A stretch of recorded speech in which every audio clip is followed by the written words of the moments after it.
नहीं है, यहाँ तो वेरिएबल ही नहीं है। अब ये मत कह देना कि वेरिएबल नहीं है तो ये पॉलिनोमियल नहीं है, जो लेंथ में वायर यूज हुई है। अब विड्थ में जो जेड तो कहीं पे है ही नहीं। मैम है तो सही, जेड की क्यूब है, जेड की स्क्वायर है, जेड की क्यूब है, जेड की स्क्वायर, लेकिन यहाँ तो। हेलो स्टूडेंट्स, तो आज हम क्या करने वाले हैं, जो लास्ट मेरा वीडियो था उसमें हमने पॉलिनोमियल का बिल्कुल बेसिक किया था। लास्ट 2 वीडियोस में, पार्ट 1 और पार्ट 2 में बिल्कुल बेसिक किया था, और साथ में हमने की थी फर्स्ट एग्जांपल, जो कि पूरी तरह से बेसिक पे डिपेंडेंट की। साथ में मैंने आप लोग को सेकेंड एग्जाम्पल के लिए बोला था कि हम नेक्स्ट वीडियो में करने वाले हैं, और आज मैं वही करवाने वाली हूँ, सेकेंड एग्जाम्पल। और आपकी जो 2.1 एक्सरसाइज है वो कंप्लीटली बेसिक के ऊपर डिपेंडेंट है, और वो पूरी की पूरी यहाँ पे मैं आपको सॉल्व करवाने वाली हूँ, समझाने वाली हूँ। तो स्टार्ट करते हैं, सेकेंड एग्जाम्पल करते हैं। अ रेक्टेंगुलर गार्डन, हमारे पास एक रेक्टेंगुलर गार्डन है, ठीक है।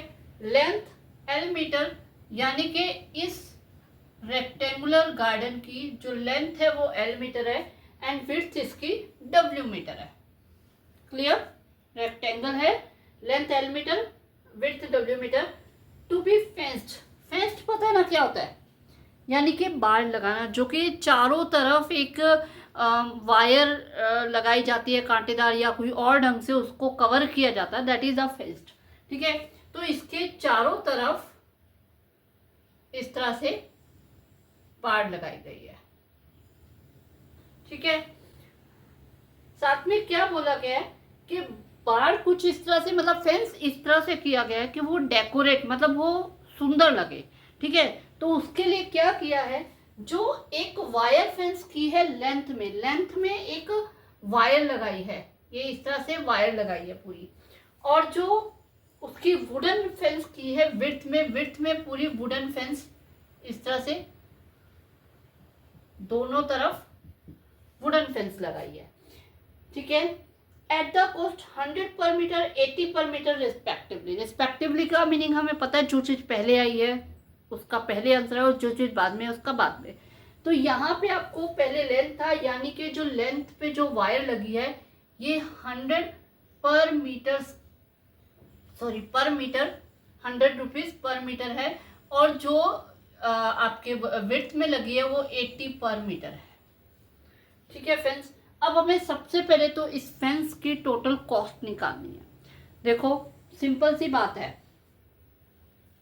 सबसे पहले हम लेंथ की बात करते हैं, मतलब ए बी जो फेंस लगी है, ए बी वो लगी है L मीटर, इसी तरह जो सी डी है वो भी L मीटर लगी, लेंथ के ए बी L मीटर है, सी डी L मीटर है।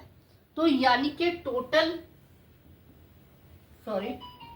जो वायर यूज हुई है, यूज्ड वायर की फेंस लेंथ पे लगी है, तो total wire L plus L, यानी कि 2L वायर यूज हुई है, ठीक है। अब जो कॉस्ट रेट है इसका, rate of fence wire fence का रेट दे रखा है ₹100 पर मीटर, इतने मीटर लेंथ यूज हुई है। मतलब वही बात आ गई कि अगर आपको एक टॉफी 2 रुपए की मिल रही है, तो आपको 10 टॉफी कितने की मिलेगी, 20 रुपीज की, मल्टीप्लाई कर दिया। तो यहाँ पे भी यही है कि 1 मीटर फेंस का जो रेट है वो 100 रुपीज है, ठीक है। Fence of wire for 1 metre वो है 100 रुपीज, ठीक है, ₹100। तो 12 मीटर वायर के लिए कितना लगेगा, डेफिनेटली मल्टीप्लाई कर देंगे, तो ये 2 से मल्टीप्लाई होके ये आ जाएगा 200L। 200L जो है वो टोटल कॉस्ट लगी है जो लेंथ में वायर यूज हुई है। अब विड्थ में जो वुडन यूज हुई है उसका हम ले लें, ठीक है। देखो इधर W यूज हुई है, यानी कि BC is equal to W metre, इसी तरह AD भी यही आ जाएगा, ठीक है। तो टोटल वुडन फेंस जो हमें दे रखी है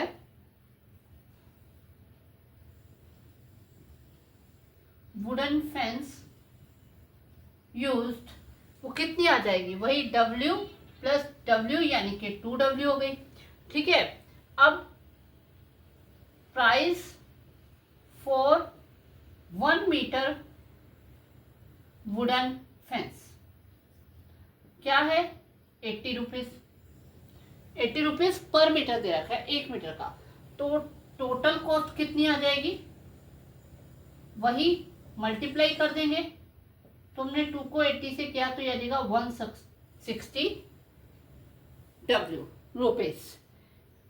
तो अब हमें इसकी टोटल जो फेंस हुई है उसका हमें टोटल कॉस्ट निकालनी है। ठीक है, द टोटल कॉस्ट वो आ जाएगा 200L प्लस 160W। वैसे तो ये भी आंसर ठीक है, अगर आप करना चाहते हो तो 40 यहाँ पे कॉमन निकल रहा है। ठीक है, तो 45 जा 200 आ जाएगा प्लस 44 जा 160 आ जाएगा। ये भी आंसर आप लिख सकते हो, इतने रुपीस टोटल कॉस्ट। बात समझ में आई? ठीक है, अब यहाँ पे हमारी क्या है, वही अगेन लीनियर पॉलिनोमियल बनी है, क्योंकि डिग्री 1 है सबकी, लीनियर पॉलिनोमियल बनी है। मल्टीप्लाई करके हमने यहाँ पे टोटल कॉस्ट फाइंड किया है। ठीक है, और अगर हम यहाँ पे देख ले, L का कोफिशिएंट है 200, L का कोफिशिएंट है 200, W का कोफिशिएंट है 160।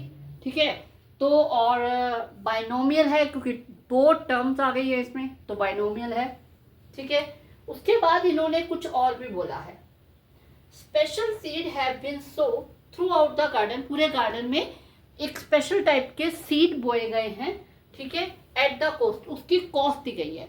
अब जो ये पूरा गार्डन, ये जो बीच का पार्ट होता है, ये क्या होता है, ये एरिया होता है, area of garden.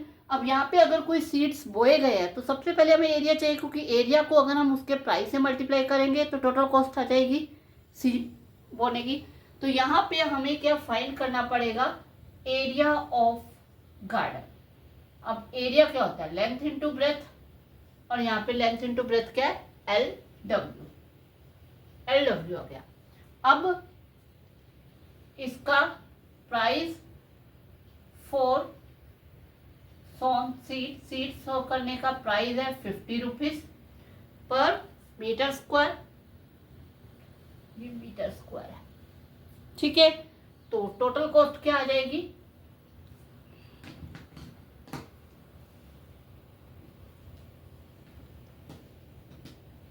Total cost is equal to 50 into LW, यानी कि 50 LW।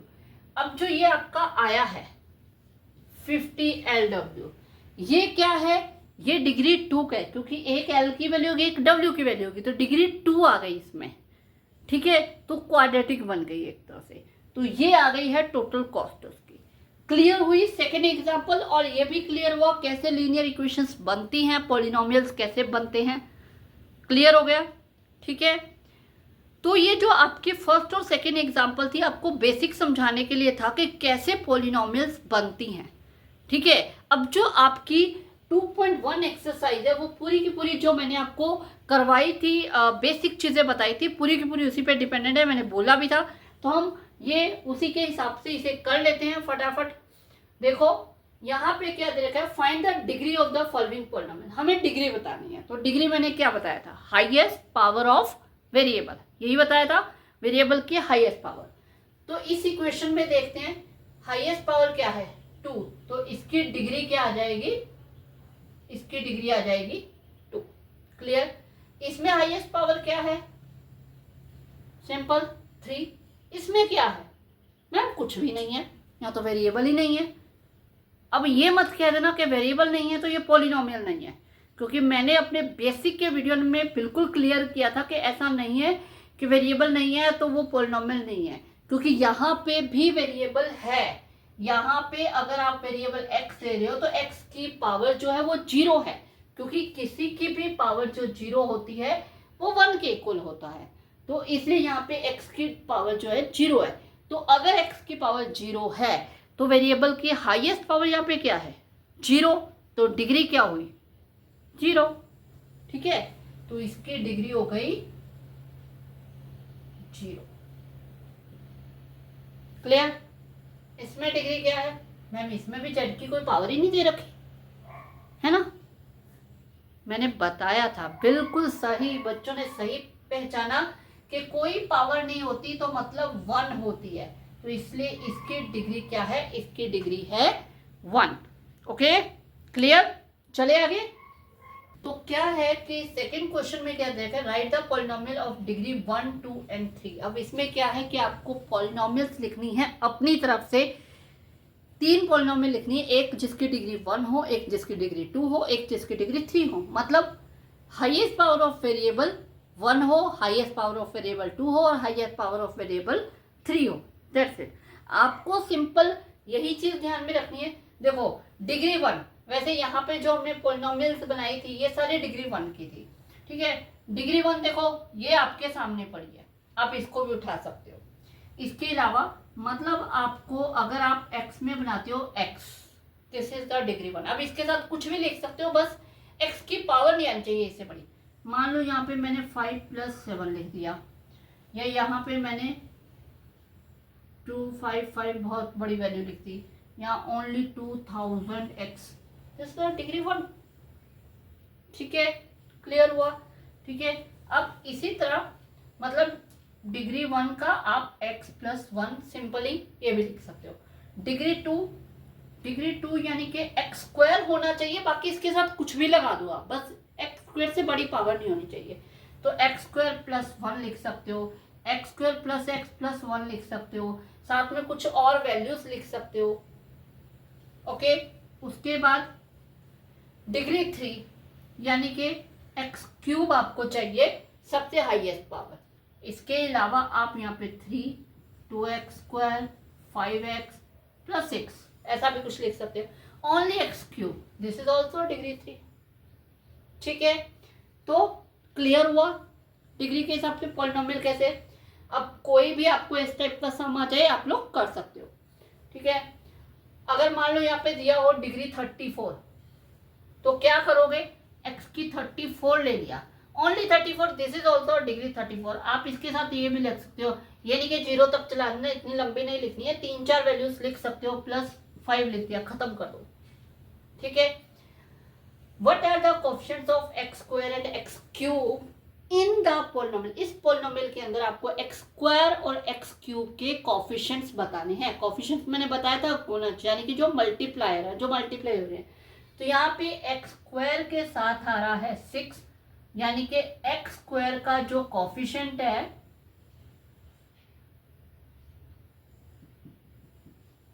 वो है 6, और x³ का जो कोएफिशिएंट है x³ का वो है -3। साइन के साथ लिखोगे, ये आपके पास -3 है। क्लियर हुआ। ठीक है, कुछ ज्यादा एफर्ट नहीं। कोएफिशिएंट ऑफ z, इसमें आपको z का कोएफिशिएंट बताना है। ठीक है, तो वो z का कोएफिशिएंट, हाँ z तो कहीं पे है ही नहीं मैम, है तो सही, z की क्यूब है, z की स्क्वायर है, z की क्यूब है, z की स्क्वायर, लेकिन यहाँ तो z की 1 का पूछा भाई, अब z की 1 तो है ही नहीं, अब क्या करें, कंफ्यूज्ड भाई। जब कोई टर्म नहीं है इसका मतलब हुआ 0x की 0 × z की 1, ये टर्म है आपके पास, मतलब नहीं है तो मतलब 0 के साथ हम z को मल्टीप्लाई करेंगे तो 0 हो जाएगा, तो हमने यहाँ पे 0, यानी कि z का कोएफिशिएंट क्या है 0। क्लियर हुआ। ठीक है, कंफ्यूज नहीं होना कि ये तो है ही नहीं, है नहीं तो उसका कोएफिशिएंट 0 है, सिंपल।